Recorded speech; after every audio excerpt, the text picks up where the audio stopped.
रास्ते के बीच गाड़ियां लगाकर गप्पे मार रहे हो, हटाओ।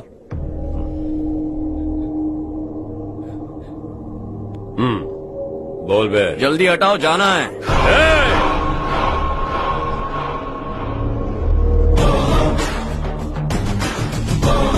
तू यहाँ कैसे बे? भाई यही है वो, यही है। हमेशा लड़ते झगड़ते रहोगे क्या? कोई और काम नहीं है? यही दिल्ली गया था भाई, हमारी पिटाई इसी ने की। ये वही है भाई।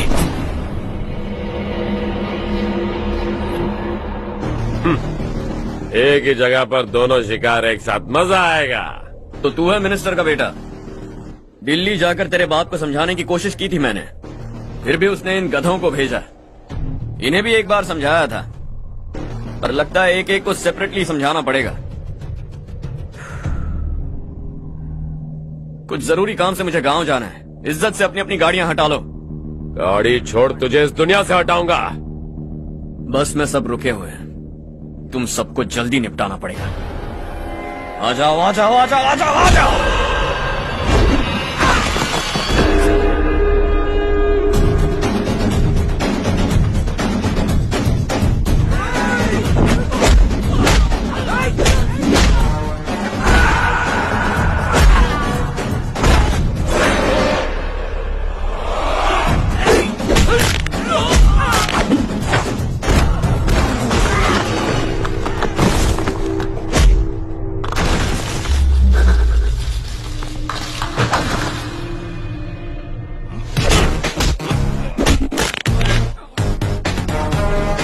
देसी भाभियों के मजे लेने के लिए नीचे दिए गए लिंक पर क्लिक करें।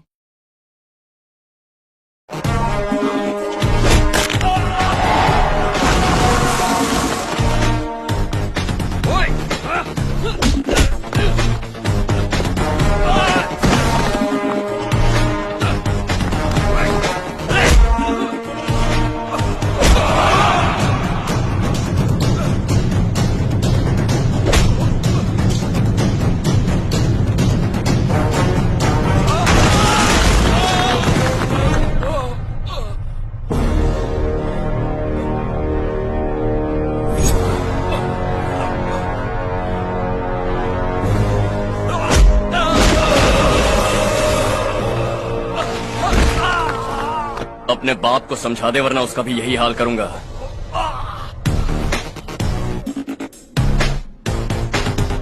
चल गाड़ी निकाल।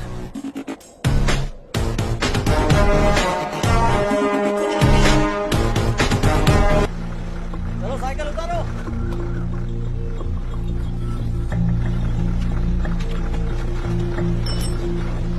चलो चलो।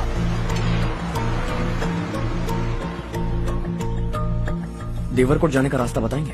यहाँ से सीधा जाओ और बाएं मुड़ जाओ। देवरकोट में क्या काम है? बहुत काम है। लगता है अब तेरे हिसाब में गड़बड़ होगी। सही कहा। हमेशा गांव से लोगों को जाते हुए देखा है, कितने दिनों बाद आज पहली बार किसी को गांव में आते हुए देखा। ऐसे ही लोग अगर गांव में आते रहे तो मेरे दिल को बहुत सुकून मिलेगा।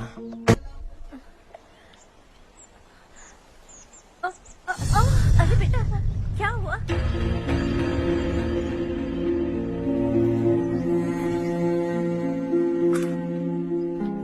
क्या हुआ बेटा? चक्कर आकर गिर गई थी, तो इस लड़के ने आकर मेरी मदद की है। बहुत बहुत शुक्रिया। इतनी दूर पानी लाने के लिए घर का कोई आदमी क्यों नहीं जाता? इस घर का इकलौता मर्द मैं ही हूँ साहब। मेरा एक बेटा फौज में शहीद हो गया। सरकार की तरफ से जो पैसे मिले उससे ये जमीन खरीदी हमने। अब इसी से हमारी गुजर बसर होती है। इन हालातों में जीना बहुत मुश्किल है साहब।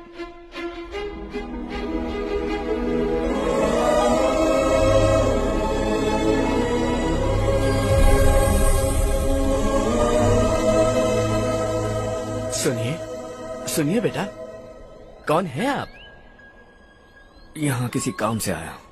कहाँ रहूँ कुछ समझ में नहीं आ रहा। यहाँ आसपास कोई लॉज वगैरह है? ऐसे इलाके में तुम्हें लॉज कहाँ मिलेगा बेटा। इस गांव में नारायण राव नाम का एक आदमी रहता है। बड़ा ही नेक दिल आदमी है। बाहर से जो आता है वो उसे अपने घर में रख लेता है। मैं तुम्हें वहाँ ले चलता हूँ बेटा। सुनो, ये 2 बोरियां उस तरफ और 2 बोरियां इस तरफ रख दो। हाँ ठीक है। सुबह राजू का फोन आया था, लड़के वालों को दिखाने के लिए बिटिया की कुछ तस्वीरें चाहिए, वहाँ अच्छे रिश्ते मिल सकते हैं। पर मुझे तो आज खेतों में दवाई डालने जाना है। हाँ हाँ, जैसे तुम्हारा बहुत बड़ा खेत है, तुम्हारे खेतों में सोना उगता है क्या? तुम अपनी ये बकवास बंद करोगी? देखो मेरी बात सुनो, खेत का काम मैं संभाल लूंगा, तुम बच्ची को लेकर आराम से शहर जाओ। नारायण राव, ये लड़का गांव में कुछ काम से आया था, जगह ना मिलने पर मंदिर के बाहर सो गया था। ये नारायण राव जी हैं। तुम कौन हो बेटा और इस गांव में क्या काम है? मेरा नाम हर्षवर्धन है। मैं कुछ गाँव पर रिसर्च कर रहा हूँ। कुछ दिन यहीं रहकर इस गाँव के बारे में जानना चाहता हूँ। यहाँ बस खंडर है और वही घिसे पिटे लोग, इसके अलावा तुम्हें कुछ नहीं मिलेगा। तुम जैसे लोगों के रहने के लिए इस गांव में सुविधाएं नहीं है बेटा। अगर तुम चाहो तो हमारे साथ रह सकते हो। सुना है इस घर में कोई नहीं रहता, अगर दिक्कत ना हो तो मैं यहीं रह जाऊँ। उस घर की सफाई सालों से नहीं हुई है, तुम वहाँ नहीं रह पाओगे, तुम यहीं रहो बेटा। वहाँ रहूंगा तो अच्छा होगा। देखो घर की सफाई करवा दो और इन्हें जो चाहिए वो दे। ठीक है भैया। जाओ बेटा जाओ। सुनो बेटा, खाने के लिए हमारे घर आ जाना। जैसा आप कहें। चलिए।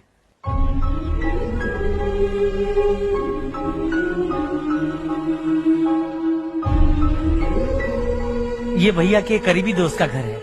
वो 25 साल पहले शहर जाकर वहीं बस गया, तब से ये घर खाली पड़ा है। आप उस कमरे में रह सकते हैं। अगर कुछ भी चाहिए हो तो मुझे बता देना। जी जरूर। हाँ, हमारा एक दूर का रिश्तेदार है, वो नालायक है और यहीं रहता है। अगर आपको थोड़ा भी तंग किया तो आकर मुझे बता देना। चलिए चलता हूँ। ओह अच्छा, तो तुम मेरे साथ इस घर को शेयर करने वाले हो। आई एम राजा रत्नम। उन्होंने तो कुछ और ही कहा था। मैं अच्छी तरह से जानता हूँ कि उन्होंने मेरे बारे में क्या कहा होगा। जानते हो मैं क्या काम करता हूँ? आप ही बताइए, क्या काम करते हैं आप? जीने के लिए काम करना जरूरी है क्या? मैंने तो ऐसे ही पूछा। हाँ हाँ। फैमिली नहीं है? फैमिली नहीं तो क्या बेकार हूँ मैं? नालायक बोलकर इज्जत का कचरा कर दिया, पहले जाकर उससे निपटता हूँ।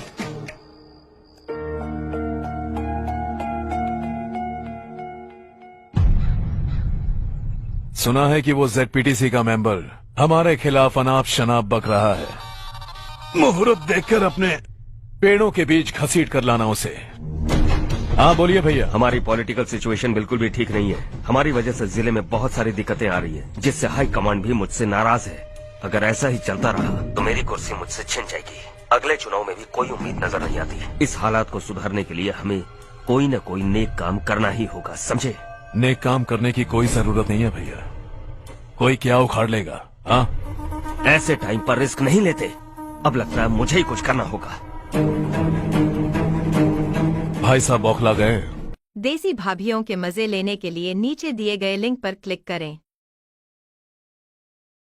कुछ करने के लिए कह रहे हैं? नहीं करूंगा, जो भी होगा देख लेंगे। आने वाले 1 महीने के अंदर गर्मी और बढ़ जाएगी और मुझे तो बिल्कुल नहीं लगता कि स्कूल की मरम्मत तब तक हो पाएगी। मुझे भी ऐसा ही लग रहा है भाईजान। हमारे गांव के साथ साथ हमने आसपास के गांव से भी चंदा इकट्ठा किया है, शायद उससे कुछ मदद मिल जाए। बगल के गांव में गेहूं का गोदाम खाली है भैया, उन्हें पूछकर इस साल बच्चों की पढ़ाई वहीं करवाए तो कैसा रहेगा? स्कूल की नई बिल्डिंग बनाने के लिए कितना खर्चा होगा? हमें पैसे नहीं चाहिए बेटा।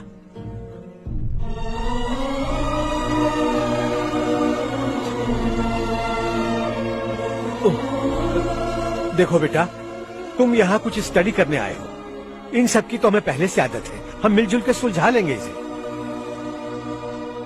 अगर एक इंसान दूसरे इंसान की मदद ना करे तो एक ही समाज में रहने का क्या मतलब है? मैं जानता हूँ बच्चों को पढ़ने में तकलीफ हो रही है, ये लीजिए।